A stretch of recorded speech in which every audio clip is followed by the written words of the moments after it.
Welcome to Conversations with Atlanta's Movers and Shakers. I am your host, Mandisa Johnson.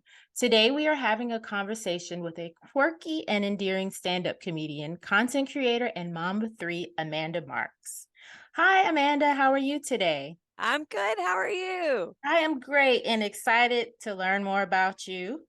So, my first question is, can you share about who you are and what it is that you do in the Atlanta film and TV community? Sure. So I am a lot of things. I don't like to pigeonhole myself. I wear a lot of hats. I perform stand-up comedy. I also produce live shows, including stand-up comedy and storytelling shows. I am a content creator. I create content pieces for Instagram and TikTok and Facebook and anyone who will watch my face. And I do acting. I'm signed with Stewart Talent, and I've been with them for quite some time. And I do a lot of auditioning. I was recently at this point it was like a year ago, but last May I did a play with Push Push Theater, and that was a new experience for me. It was incredible. I had one of the lead roles, lots Wow. of lines to memorize, but it was such a difference between, doing the like going from a Hmm. three word role to something where I was helping to carry the storyline. And it was amazing to be a part of a cast and just love that experience. So, was that your first theatrical production? I mean, you can count the school plays, I guess, if Okay, you okay. I'm not sure if you would count the school plays from the Birmingham Jewish Day School in Alabama, but it was really my first uh theatrical performance, and I wanted to do it because it scared me. Oh, And right. yeah, I think it's so important to do things outside of your comfort zone, not just as a performer, but just in life. So, okay, I'm thinking as I'm asking you this question.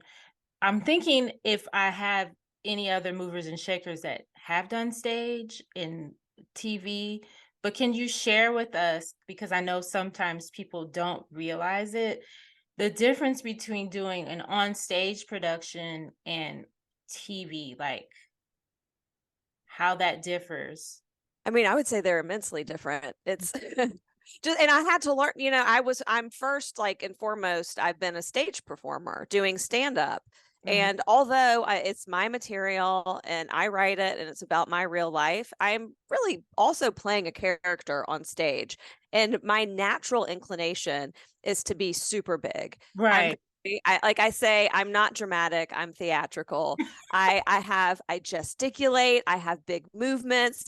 When I get an audition and it says to be grounded, I'm like, I need to be grounded, like their version of grounded, because my natural is not grounded. It Right. doesn't look like grounded. And and there is a difference between auditioning and the acting you do for an audition and the acting you would do once you're on camera, and the acting you do on stage.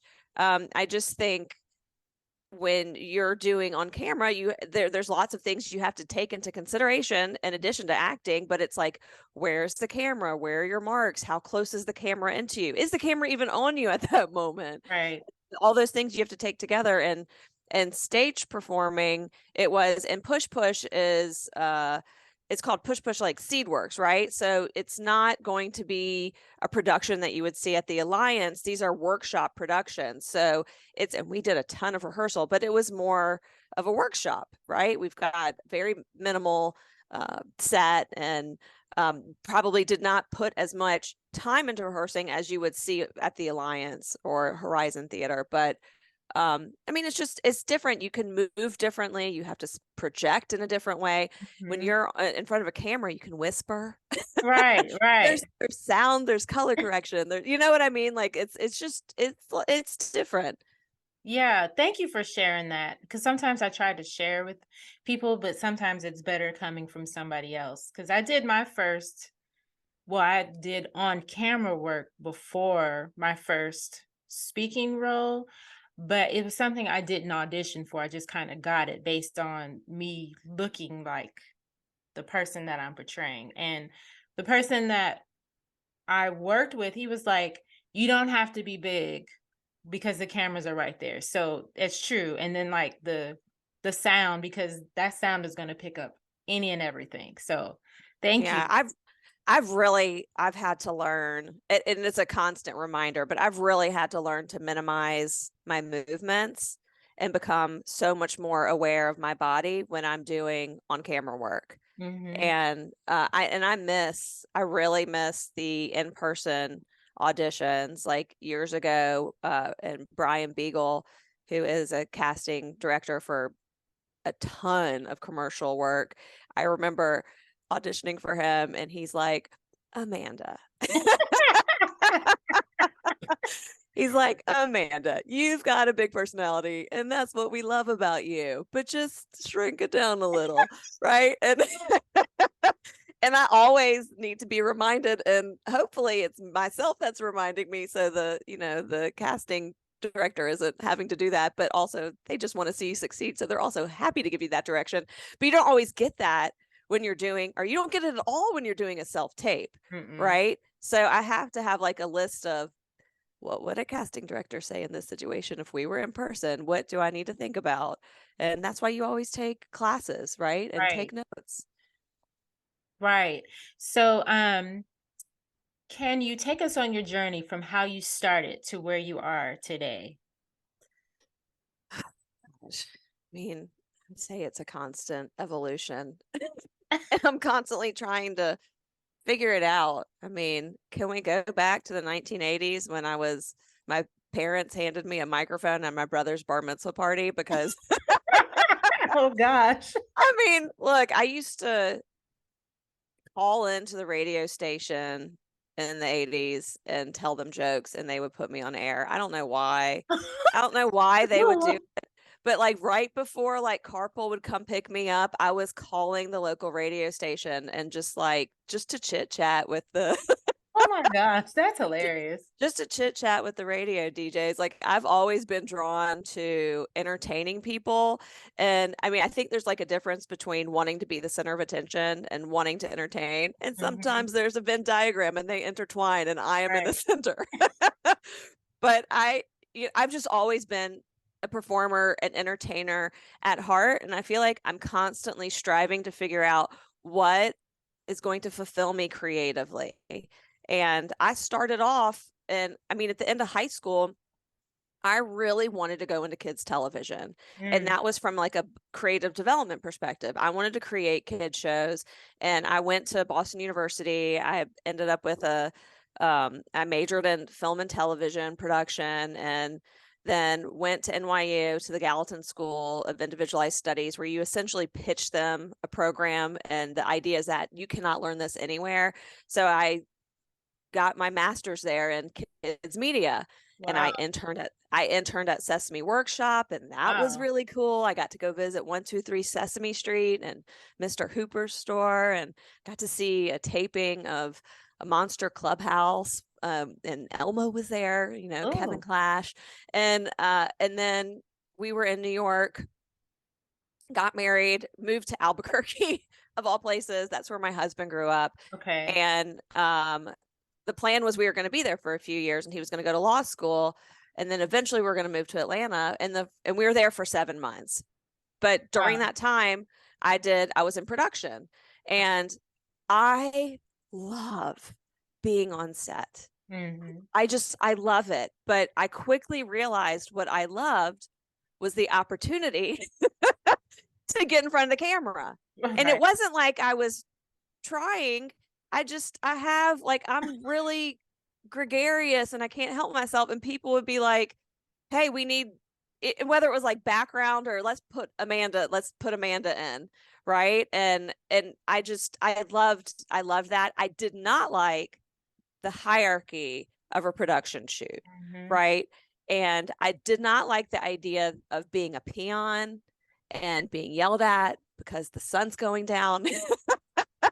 Like I remember a situation where like I was a PA on a commercial, and this guy who was now in charge of the PAs, who the week before had been a PA with me, and was now yelling at me to Wow. run. Right. And it wasn't, and that was immediately how he was talking to me. It wasn't like I was being slow and he's like, oh my God, Amanda, you got to run. Like immediately he was yelling at me. And I was so turned off by it. And I was like, someone talked to him this way. Right. And now he's talking Right. to us this way. And someone has to end it. So it Right. Yeah. necessarily wasn't going to be me in that situation. But I'm like, everyone is here to make something happen. Right. Right. And I think it's so, and as an actor, I think it's important that when you're on set or stage, that you are looking around at everyone from all parts of production to realize everyone is important and everyone has a role. And without that person, I don't care if you're getting paid $10 an hour or you're salaried or whatever it is, everyone is important on that set. Mm-hmm. And Yes. so so we moved to Atlanta and I worked I was very focused on working at Cartoon Network. And everyone I talked to, uh, I talked to anyone and everyone who used to be at Turner, which doesn't the name that doesn't exist anymore. But everyone who had like worked at Turner, used to work at Turner, worked at Cartoon, knew someone who worked at Cartoon. And after a month, I ended up getting a temp position at Cartoon Network in their consumer products division. And then they hired me on full time. I was at Cartoon for about 6.5, 7 years. And I loved it. And then I was kind of done Mm. with, I mean, I was laid off, but I was also just like done with working in kids television. But during that time, I had the opportunity to be in front of the camera. Great. and like I worked with I was on I managed Adult Swim consumer products and home entertainment for Adult Swim and Cartoon Network, which was like creating DVDs, and part of creating DVDs are the special features and everything that goes into that. And I worked very closely with a lot of the creators because it was their baby, right? We're not just Right. taking their show and putting it on a t-shirt, like especially the DVDs, that is like, it is like wrapping their show in gold and forever putting it on a shelf. So we work closely together. And so I got to know them, and they would call me, like the Aqua Teen guys were one time like, hey, can you do a voiceover for one of the episodes? And I'm like, all right. So I show up, I go across the street to William Street, and they have like this sound booth, and I'm like I hadn't even gotten a script. And I'm like, I need a script. And they're like, Right. follow me to the printer. And I was like, okay. They handed me the script. I got into the sound booth. I put my headphones on. I'm like, we're missing page 6 of the script. And they're like, just improvise. Oh, wow. And I'm like, all right. And then, and then later, one of the Matt Malero, who was one of the Aqua Teen creators, was doing a pilot called Stiff, which was, I think, Adult Swim's first live action show that they attempted. And it didn't make it past pilot, but the pilot did make it on air. And it was like a horror show parody. And Mm. I was sitting with him in the office when he was at the beginning, when he was working on it. And I said, there was a demon character in it. And I go, I would be a great demon. I'm really good at yelling. And he said, you know what? You would be a great demon, but I think your hair would be so great. Which some people would take as an insult, but I was happy I was like, all right. And so he cast me as this demon in this pilot. And it was so fun. They did like prosthetics on me. They did molds of my face and my hands because I got blown up. And Wow. then and stop me. I mean, I know you're like, tell me how you got started. No, I like hearing stories. So you're fine. You're fine. Yes. So so during the production shoot, I'm like in prosthetics. Like they made me out to be a demon. They actually ended up not being able to use my real hair because Wow. they needed to put a wig on me. So they had to use very curly hair, and the curly hair wigs are really straighten my hair underneath and then did like this black long stringy wig over it. But I was dressed up as this demon, and there's a scene where I have to vomit all over Oh, someone, wow. like exorcist vomiting, right? And so they have, and they are putting like, I'm wearing this like pink pajama, like night dress, and they did not tell me I needed to bring shorts. I'm just going to tell you that because I, I think I showed up on set like wearing a dress, and then they put basically a dress on me. And if I was an actor at this point, like that's what I did. All these people who were working on set would have been anonymous, but they weren't. They're all people I went to work with. I was like in the cafeteria with, and they were like all up in my business, like miking me. Like they had to put this strap around my thigh. And again, I am not wearing shorts. I did remember to wear underwear. That is a good thing. I had on underwear. They're all up in my business. They are like shoving things down my chest and my back. And at one point, they had to tape like this pipe Oh, around my wow. back because that's where they're going to pipe out the vomit, which was really just green clam chowder. So, so during this scene, I'm like, it was so gross. And I'm like, I'm just doing this once. I have to get it right. Cause there's no cleaning up vomit from a Right. forest floor. Like we're in the middle of the forest. There's no cleaning this up. Like it was like one and done. So we're in the middle of the shoot. I'm doing my lines. And now it's time for the projectile vomit to go out from the side of my face. You know, they're shooting from the other side. So you couldn't tell where the pipe was. All of a sudden I start to feel the pipe shaking, and it's going pop, pop, pop, pop, pop, pop, pop, pop, pop, pop, like it's backing up. Oh my Okay. gosh. So it's shaking and it starts to turn towards me. Oh no. And I'm just like, keep on going, Amanda, keep on going. And I was just like waiting for them to yell cut. Meanwhile, there's now the pipe has turned towards me, then down my back. There is like green clam chowder that is down my bra and in my underwear and all down my back, along with, by the way, fake blood. We had a fake Oh, blood situation going on. So so anyway, that was my wow. that helped me build that to say that really helped me build my acting resume I bet it did. in That, Atlanta. oh And wow. but in a lot of the, a lot of the I think gigs I have gotten um has been not only because of my or I'd say in addition to my agents, which they are, Stuart Talent is incredible. And I've gotten so many amazing opportunities because of them. But I get a lot of other additional opportunities because of the content I put out. And Hmm. that was unintentional, right? Like if you're putting out content just so people book you, like then you're doing it for the wrong Right, reasons. exactly. I think it's important to put out stuff that you are really enjoying, that you are passionate about, and it's easy for you to do. And that's for a business, right? Like Right. businesses that want to start social pages. And I've like consulted before with them. And I'm like, if this is not something that you can keep going and that you're enjoying engaging with people or putting content out, you shouldn't do it. If you're uncomfortable in front of the camera, you should not be doing this. You have to find another outlet. Hmm. So, but people have found my stuff, and like that's how I got that lead in that play, is that someone saw my stuff on Facebook and he's like, I think you'd be great for this role. And then one thing led to another. But I got my agent because this guy, Jason, who I don't know if I worked with him at Cartoon Network like a long time ago, but he was working for the Yellow Pages, which people Wow. are like, what? Some people are like, what is the Yellow Pages? It Right. was like before Google, there was a book.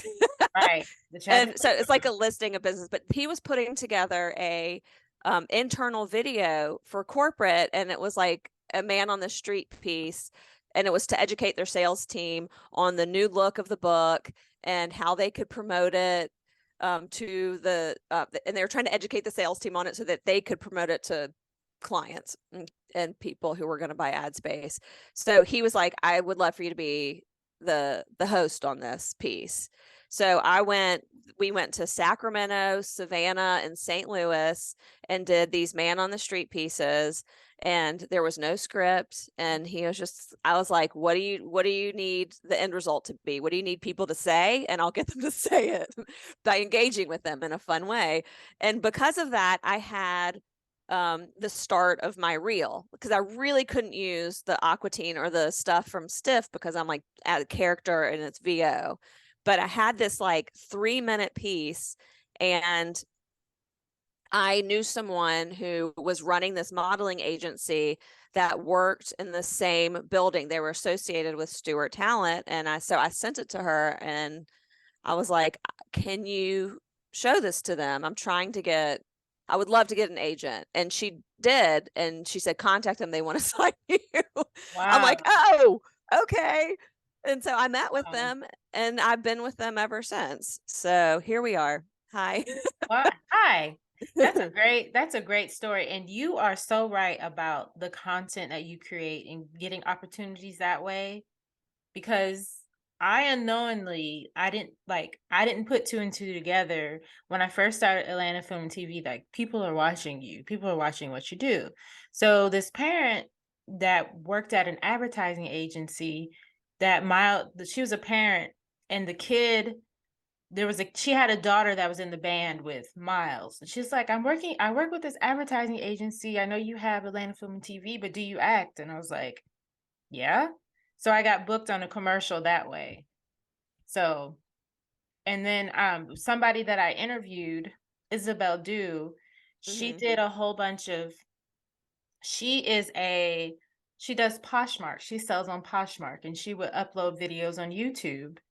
And she knew somebody, I think they worked in advertising too, and she booked on a Poshmark commercial. And I remember before I interviewed her, I was like, I kept seeing the commercial while watching TV with Millie, and I was like, Isabel, is that you? Are you in a Poshmark commercial? I was like, I haven't even seen it yet. I was like, I promise I've seen this commercial 5 times before I asked you. And she shared with me how she got it. And it Yeah. wasn't even an audition. So you're Yeah. absolutely right. So Oh, I'm sorry. One of my kids popped in. Can I hold on? yeah. Yes. Okay. So do you have the keys? Look in the drawer.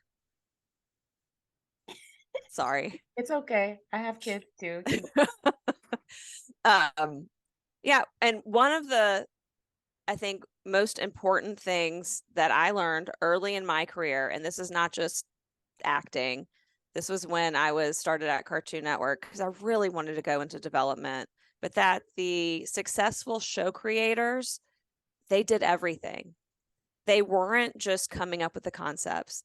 They were character illustrators. They did the voiceover. They were scripting it. They could storyboard. They did it all, and they created all these animated shorts for their concepts before it was even picked up by Cartoon. Hmm.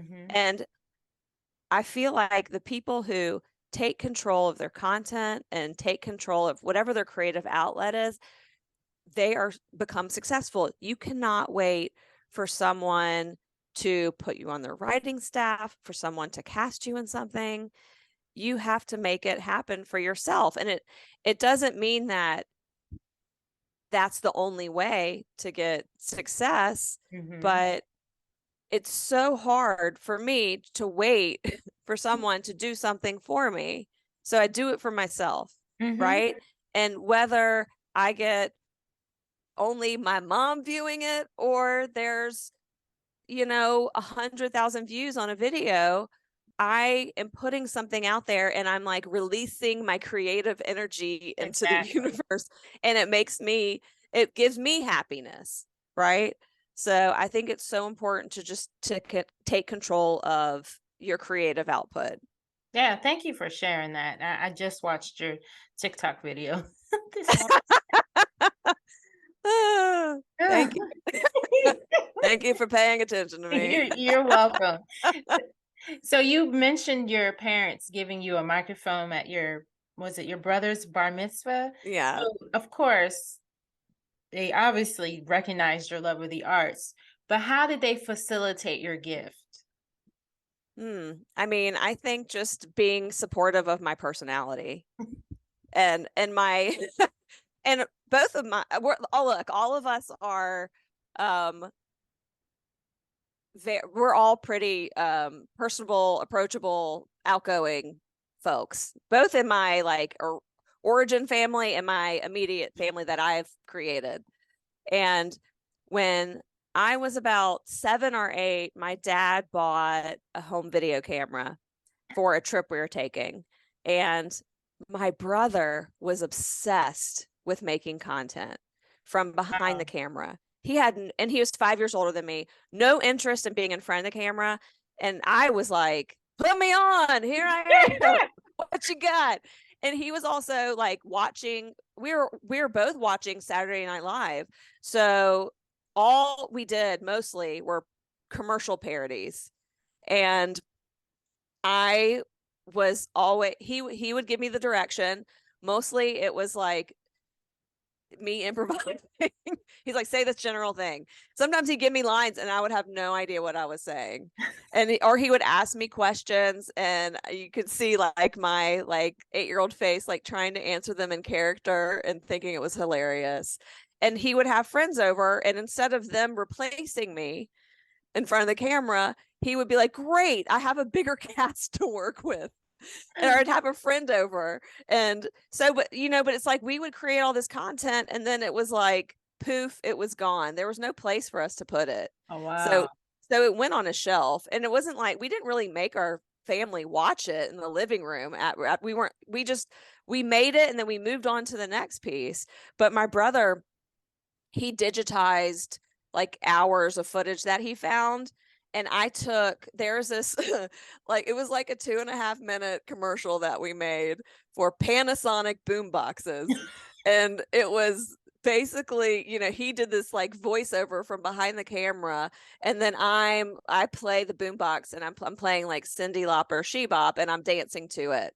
Right. I'm dancing to it. And I had just come home from ballet. I'm wearing this ridiculous like blue Capezio leotard and these pink tights. My mom made me wear these giant panties, and you can like, they're peeking out, and I'm like all awkward, and my mom didn't know what to do with my curly hair. So it was like brushed out in this frizz, and it looks like a haircut that a real estate agent would have, It's like, and I'm dancing, and I was watching this footage and I was like, I kept on watching being like, I have to use this. I have to use this somehow. So I took like a 25-second clip of this fake Panasonic boombox commercial and I put it on TikTok and labeled it as if TikTok existed in the 1980s. And 2.1 million views later. Yeah, I was one of those viewers. Yeah, I could not believe how popular it was. And people found what I couldn't believe actually was how relatable it was. Because I thought, like, we were just doing this thing and no one else. I thought I was like always like this really weird kid. And I'm quirky. I'm still weird and I haven't changed much. I'm still the same person as I was in 1985, and I'm totally cool with that. And it was really neat. It was really neat to see, and I was so happy for I got like really emotional. I was so happy for 1985 Amanda Goldstein. I was like, if she knew, Right. Right. if she knew the future and that all these people would love her and think she was adorable and fun and funny and weird in a great way, like it would have just made 1985 me so happy. Right. Right. So I've just, I, I don't want to be, it's like, fame is not a good goal. Mm-hmm. Right? What does Right. that mean? It's empty, right? For me, happiness is a goal. And I love, I just love to entertain people. I love to make them laugh. I really do. It makes me so happy. And, I think it's important to look at little successes, but I just want a big success for me would be, I think, either my sister and I getting like our own show from our podcast, or like just being cast in something where I get to be a part of a cast, Mhm. like any opportunity to be in front of the camera, I am happy to do it. Even if it's no words, even if it's one, I am happy to be in front of the camera. But the feeling I had of being with the cast when I was doing that play, I was like, I hope I get this again. I Yeah. hope I get to be a part of this family again because it was really special. Yeah, thank you. Thank you for sharing that. And thank you for saying the goal is not to be like for fame, because so many people, they want they think that you can just be on TV one time or do a background role one time and be discovered. There's so much work you have to do. And I tell them all the time, fame shouldn't be your goal. This should be something that you're passionate about and something that is fun that you can do, because I don't know how many times I've been hit up. Oh, well, I want this to happen, and then I'll get discovered. I'm like, that's not how it happens. Just have fun. Right. Let it happen Yeah. naturally. So, thank you for sharing that. So, we're going to take a break, but we'll be right back. Stop what you're doing because I need your help with this TikTok. I need you to tag Tide Laundry on this because in the 80s, I was in this Tide commercial and I still haven't been paid. I'm getting ready to show you the commercial and then I need you to tag them, okay? So that I can get paid for my hard work. Here's a typical mother talking to you about this Tide. Does it clean your clothes and your children's clothes and your husband's clothes? I do the best I can on Tide. And now you can have a new coupon and you can save 50 cents, about up to 50 cents. How long have you been using Tide? Since I was 20 years old. How many kids do you have? 10. Does Tide really get out your stains? Yes. What formulas does it have to take it out your stains? Good formulas. Good formulas to wash your stains? Yes. Yes. What is the worst thing your kids have ever done to get their shirts or clothes dirty? Well, mud, ice cream, and ketchup. Ketchup. Well, thank you, typical mother. Now, this is Stuart Goldstein signing off from the Tide members. Welcome back to Conversations with Atlanta's Movers and Shakers. I am your host, Mandisa Johnson. Today we are having a conversation with stand-up comedian and content creator Amanda Marks. Did you do like branding and marketing? I know you just had marketing. Yes. So, Yes. okay. I thought maybe I read that. So a lot of our viewers are looking to break into film and TV. Can you talk to us about the importance of branding in entertainment? Yeah, I mean, I think part of it's just knowing thyself. Right. And look, I'm constantly I'm very self-promotional, but hopefully not in an icky way. Right. Right? And I think it goes back to creating content that's fun versus like just to show off something you're doing. Like a lot of people will post, I have this audition, I'm on this set or whatever. Like the auditions I've posted haven't really been auditions. It's been like I did this one where I'm just doing I said the lines I'll never forget, and it was just me doing a slate over and over again.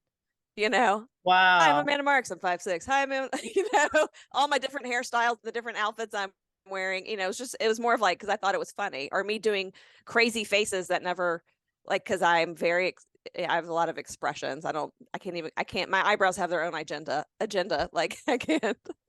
Like I can't control what my face is doing sometimes. But I don't know. Everything I've learned, I feel like I've learned from taking classes or watching videos from casting, or actors who can like quit their day jobs and make a living off of it. I mean, one of the things that people say is like, you want to have, if there's a picture of you on your Instagram profile, you want that picture to be throughout so that you are just recognized. Right. And from a stand-up comedy perspective, I think I hear a lot whenever I go, if I've been to like a workshop or listening to a professional, and they talk a lot about being like a generalist, right? And getting on late night, but there's also success in being niche, Mm-hmm. right? So if your success is being cast in a film that's going to be in theaters across the United States, that's not, from a numbers perspective, it's not necessarily attainable. So you have to find other successes, right? That can't be it. It can't be nationally renowned, world renowned. Sometimes it's just, I am known in the local theater community. I am doing commercial work as a mom, and I'm happy with that, right? It's like you've got to find things that are attainable, because the getting the world isn't necessarily in the cards, right? And you could be the most talented actor, and it's like, it's timing, has to do with a lot of things, and being a good fit. I feel almost lucky that I didn't start really acting until my my late 30s, because I feel like I have a lot thicker skin than I would have if I did it in my 20s. Like you have to be okay with rejection. Mm-hmm. And it's not even necessarily rejection, because 99.9 or almost 100% of the time you are not even hearing from them. Right? You just have to be okay with that, and be secure in yourself that it has nothing, like it's like they're looking for a specific person to fit this role, to fit this character, and they either see you in that or you don't. Right. So, I mean, I think part of branding yourself is also making sure that you have the foundation to do these things in a healthy way, right? In a way that you can, I mean, that's not, has really nothing to do with branding, but like, just, I mean, just like being a part of this industry, you have to have a thick skin. Mm-hmm. Right. So, and part of that's like working on yourself. I don't know. I don't know with branding. It's like a lot of it's like what roles are available, Mm-hmm. right? But my friend Tony DeMille, who is a fantastic actor and acting coach, told me this story about a friend of his who's an actress, and she had the sexiest headshot, and she was getting all these auditions for like sex kitten roles. Mm. But her personality was more adorable and bubbly. So she would go out there, and there'd be she'd be competing against all these women who were like sex vixens in person. And then she would get out there, and she was real bubbly and adorable, but like gorgeous.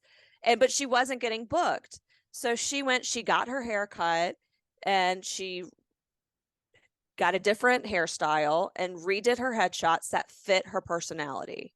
And then she got booked, right? So I think it's important to understand your personality and your essence, and make sure that that is reflected in your headshots and the videos you create on your own. And just like, because it's so much more important, I think, to know you are getting booked because you are being your authentic self than being someone else. Right. And yes, and when you audition, are they asking you to be someone else? Yes. 50% yes, but also 50% they want to see you bring a part of your personality into that character, right? So like, they want to see the person behind that character. And that's your job, right? Is to not only tell the story they've already established, but add some flavor to it. Right. Add the seasoning. Thank you for sharing that, because I feel like I've said some of the same things that you've mentioned. It's all about how you're portrayed in the industry. But it's like I said before, it's better coming from somebody else. So yeah. And look, it's not like I made this up. Like, this is from this is from me taking classes and working with people in the industry. And and gaining knowledge, not necessarily because of my soul experience, it's because of their experience. And I had, you know, at the beginning when I started auditioning and for more traditional film and TV work and commercial work, part of me was having a really hard time being someone else. And this is going to sound like really conceited, but like I like me, you know, so the idea of Right. dropping me and being someone else, I was like it was icky, right? And I took a one-on-one acting class with Kathy Reinking, she is outstanding, and she said it's important to know your personality, what she has, like the dark and light aspects of your personality, list those out, and you choose from both of those, right? Your existing personality traits, and take those into the character that you're portraying. Mm-hmm. And I was like, thank you. Thank you. I needed to hear that. It was, I mean, not only great advice, but it, and for anyone, but it made me feel so much more comfortable acting. And the idea of not finding someone else in this character or finding this character, but finding yourself in the character. Right. Yes. I actually had somebody say that. I've heard somebody say that before. Mhm. Finding yourself within the character, you know, really understanding, like getting the background of who the character is. So yeah, thank you for sharing that. So can you talk to us about your experience as a stand-up comedian? How did you get your start? And for those who may want to know, how do you come up with your jokes? So I was taking an improv class, and a friend of mine said, "Hey, I'm taking this stand-up class." A friend of mine from the improv class was like, "Hey, you should come take this stand-up class with me." And I was like, "No, thank you." It freaked me out. And it wasn't being on stage. It was like, how am I going to write 5 minutes of material? That sounds hard. And I've written before. Like I have a background in writing. It's not like I can't write, but writing for me on stage and being funny constantly, I was like, how's that going to happen? So I let him be the guinea pig. And then he came back to me and goes, it was great. I loved the class. So I ended up taking the class, and it was basically like a creative writing workshop. Right. Okay. Right. And the teacher was like, he would give us writing assignments. We would bring whatever we had written, and then we would workshop it. And eventually we ended up, after like 6 or 8 weeks, we ended up with 5 minutes of material. And for graduation, we performed in front of a measly crowd of 300 people. That doesn't sound measly. No, it wasn't. No. And everyone was there to laugh and to support their friends on stage. So it was a very nice, kind audience when they're there to laugh. And, that means people are laughing probably at things that they may not even think are funny because they feel bad. But I loved it. And then I was like, I can do this. This feels great. And it was like part of that thing where I'm not dependent on anyone. I'm in control here. I'm not sharing the stage with anyone. And I loved it. And it was just a really good fit for me. The first year though, I only did like a handful of open mics, and I did some book shows. So it was really like, I feel like that first year doesn't count, though it does. And then my friend Jen someone connected me to this woman named Jen O'Neill Smith. She wanted to get into comedy.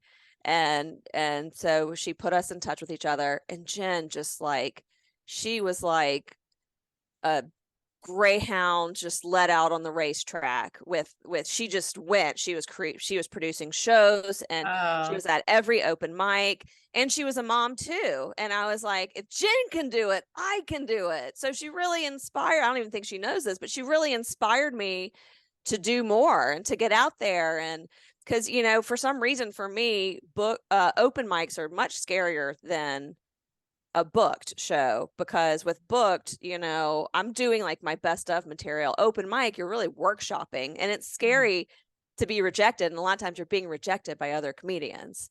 The benefit of doing that class was that it kind of fast tracked me into having 5 minutes of material. Not that it was perfect 5 minutes, but it was a start to take to open mics and to really work on and smooth out and sometimes completely delete some of my jokes. But it also gave me the opportunity to like, okay, here's a pile of ways that I can write on my own. What works for me? Yeah, it's the same with acting. Like you'll take these acting classes and they'll give you all these techniques. Not all of them are going to work for you. Right. And you have to kind of piecemeal what works. And for me, what works is like having conversations with people, whether it's at a party or at the cashier at Trader Joe's. And like what naturally makes people laugh, and then I write it down and try it on stage. Right. I'll also just life. Also, I have anecdotes, and I mean, look, but there's different ways to get into stand up. And I, again, with like creating content, I do see some actors a lot in LA who get into stand up because they think it's a means to an end, right? If you look at it like most sitcoms, it's all like centered around someone who is doing stand up who gets their own show, right? So they're like, maybe if I do stand up, I'll get my own show. That is not a good reason to do stand up. Wow. Yeah. I didn't even think about it like that. Wow. And it is and I do not get out to open mics or perform as much as some other comedians. I perform probably 3 or 4 times a month, and I produce my own show. And I've been producing a variety of shows pretty much like 2 years into doing stand-up. But I've just said to myself, it's going to take me longer to get to where I want to be. And I'm okay with that, because back to happiness, I have to do what makes me happy. And where there's some comedians who are going out 3 or 4 times, sometimes a night, or 3 or 4 times, 5, almost every night they're doing comedy. I can't do that right now. It doesn't work with my family structure. And also I want to be with my husband. I want to be with my kids. And then I get sleepy, I am tired. But I am like, I've tried to brand myself, back to branding yourself and being niche, and it's okay to be niche. Because you think about promoting what you do, it's who your audience is. If your audience is everyone, how do you promote that? Right? But if you're a product geared towards dentists in the Southeast who work on children, who like family dentists, like who to promote that to. Right. And so I have done a lot of branding on being a Jewish comedian, right? And I get a lot of opportunities where I headline for Jewish organizations, or I'm able to open for headliners who are being brought in for fundraisers, who are like touring, like Jess Curson and Judy Gold, and they're also Jewish, and they were like, let's have Amanda headline for her for that. We're bringing them in for this Jewish event. Let's have Amanda headline for her. That's given me opportunities as well. Wow. I had no idea that there was a difference between open mic. Would you say open mic and stand up? Open mic and like a booked mic. Yes, that's what it was. I didn't know that there was a difference. So thank you for sharing that. I don't know too much about comedy. You host a podcast called Sis and Tell with your sister Allison. Can you share with us about that, and where can people listen? Well, you can listen wherever you get your podcasts. And also on our website, sisandtell.com, and sis, we're sisters, SIS. And we it's a weekly half-hour comedic podcast. It's storytelling. It's all improvised. My sister is actually an Emmy-nominated talk show host for PBS. And so she's 7 years older than me. Okay. And I only bring that up because it is part of our dynamic. Is, when I talked about my brother and where was my sister and all this, she was just ignoring us. So she has committed to, it's kind of a prison sentence, to 18 years of podcasting with me to make up for ignoring me. That is funny, because I was gonna ask you, like, was she older or was she younger? So you answered that. So She's my big sister, and big- we're very close. I'm still close with my brother, and so we do not plan what we're gonna say. It literally like 2 seconds before she hits record, she's like, "You got a story?" I'm like, "I don't know. Maybe let's just start and see where it goes." And that's the essence of our podcast. You're supposed to feel like you're listening in on our conversation, and it's it may not be for everyone, but we've had people reach out who have been like, "Thank you." One woman's like, "My sister passed away a few years ago, and your conversations just give me life and remind me of the conversations we used to have, and I just thank you." Right? Like, it's silly. We talk about everything and we talk about nothing, which is why our tagline is a whole lot of talk about a whole lot of nothing. Well, I need to listen. Give it a spin. Yes, sounds like it's fun. So we're going to take a break, but we'll be right back. Y'all, there is one thing that women across the country, I don't care where you're from, what your culture, your ethnicity, your religion is, there is something that we all get excited about, and it's that when we discover we have a dress that has pockets. I don't know what it is about pockets that's so exciting, but I wanted to share with you that we all have another pocket that is secret. We all have a secret pocket, and it's not our belly button. It's not on our person. We all have a pocket in our panties. I know that sounds weird. No, we do. In the crotch. There's a crotch pocket, and it's called a gusset. It has a name. And you know what? You could probably keep maybe like your house key or a lipstick in there. Just saying, it's useful. Why aren't we using the panty pocket?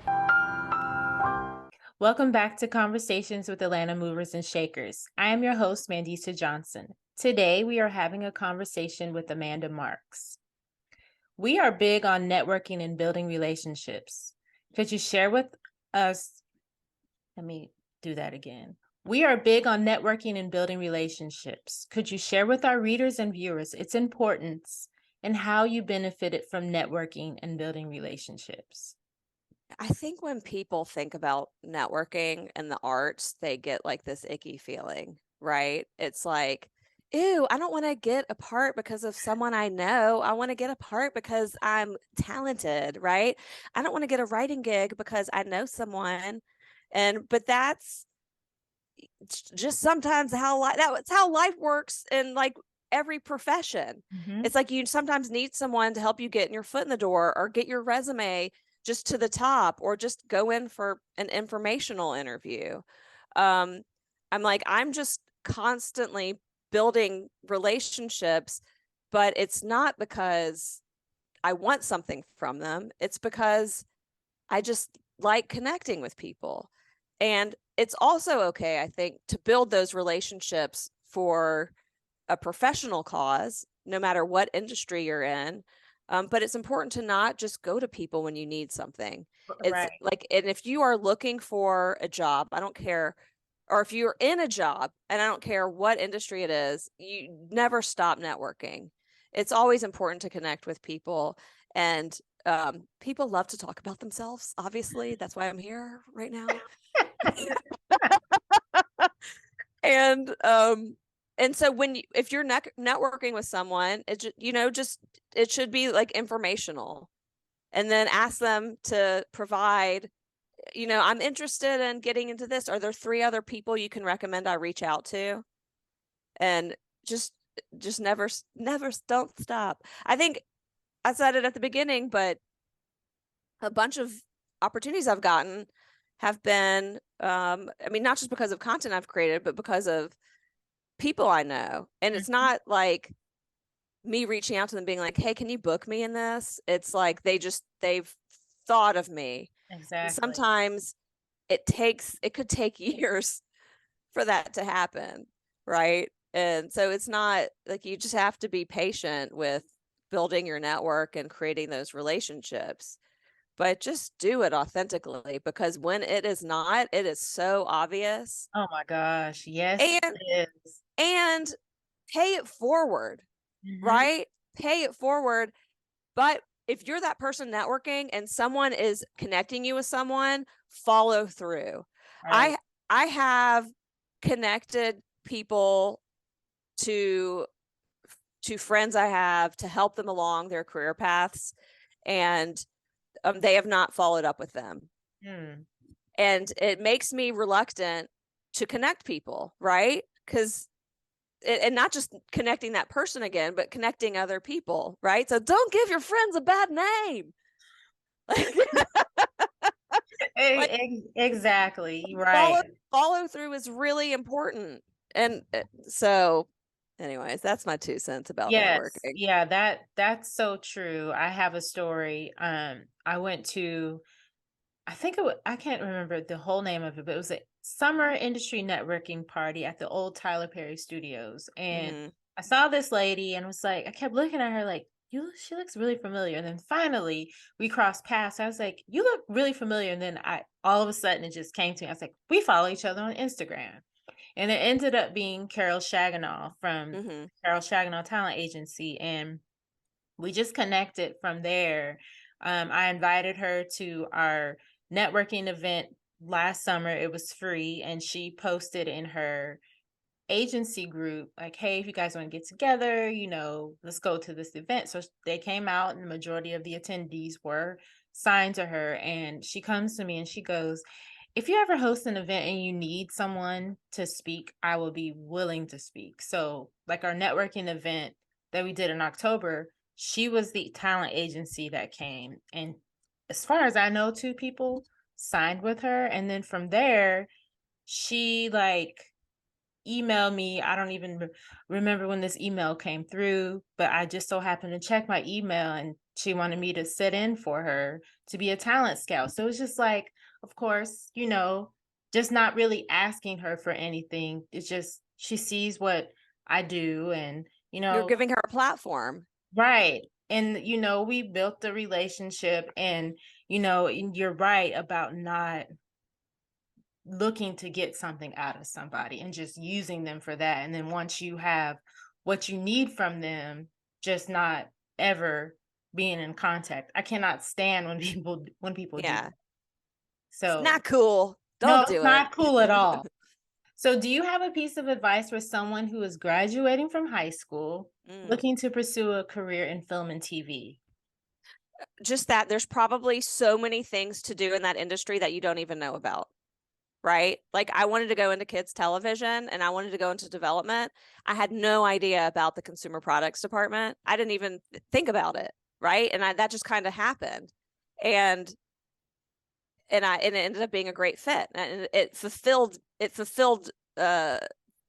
creatively and from a professional standpoint, things that I wanted to get done. So be open-minded and talk to everyone, right?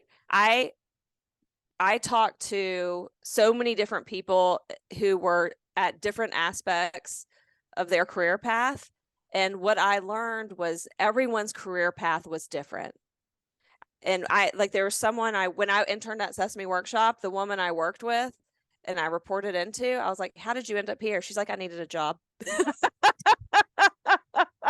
I was like, what? Wow. And I was like offended, I was like, what? I've been so focused on this, right? So you will find people who just happenstantially get to where maybe you want to be, but also careers change, life evolves, your interests will evolve. So talk to anyone and everyone, but be open to things changing. And also, if you haven't, like, you start interning in high school, intern as much as you can. If it's a day, if it's a week, if it's a full year, just do it, because you could think you're interested in one career path and then you do that for a week and you're like, no, thank you. Right. And then you've learned. Right. Right. Yes. Yes. Thank you for sharing that. So do you have any gems you would like to share? I feel like I've shared all my gems. I would just say, for those who are looking to network, talk about follow through, reach out to me. I'm going to give you my email address. Okay. And it's Amanda G Marks, MARKS @gmail.com. But put in the subject line Atlanta Film and TV : networking. So I know I can find you, and I'm happy to provide any assistance that I might be able to. Take advantage, man. I might be able to introduce you to someone or no one. I don't know. I'm still figuring things out. I don't know everything. Also important to know. Don't think you know everything. Always be learning. Right. Exactly. Thank you for saying that too.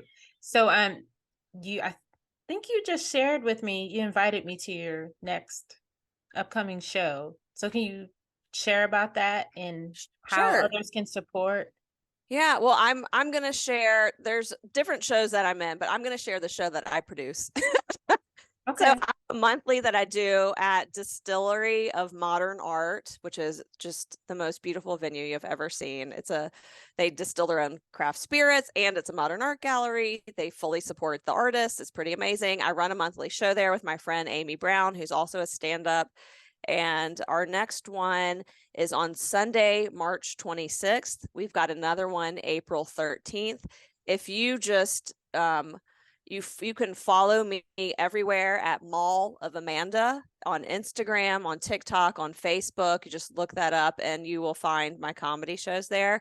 But you can also check a Distillery of Modern Art's calendar to see when our next show is, because they're once a month, but not the same. It's not like every third Thursday or every second Sunday.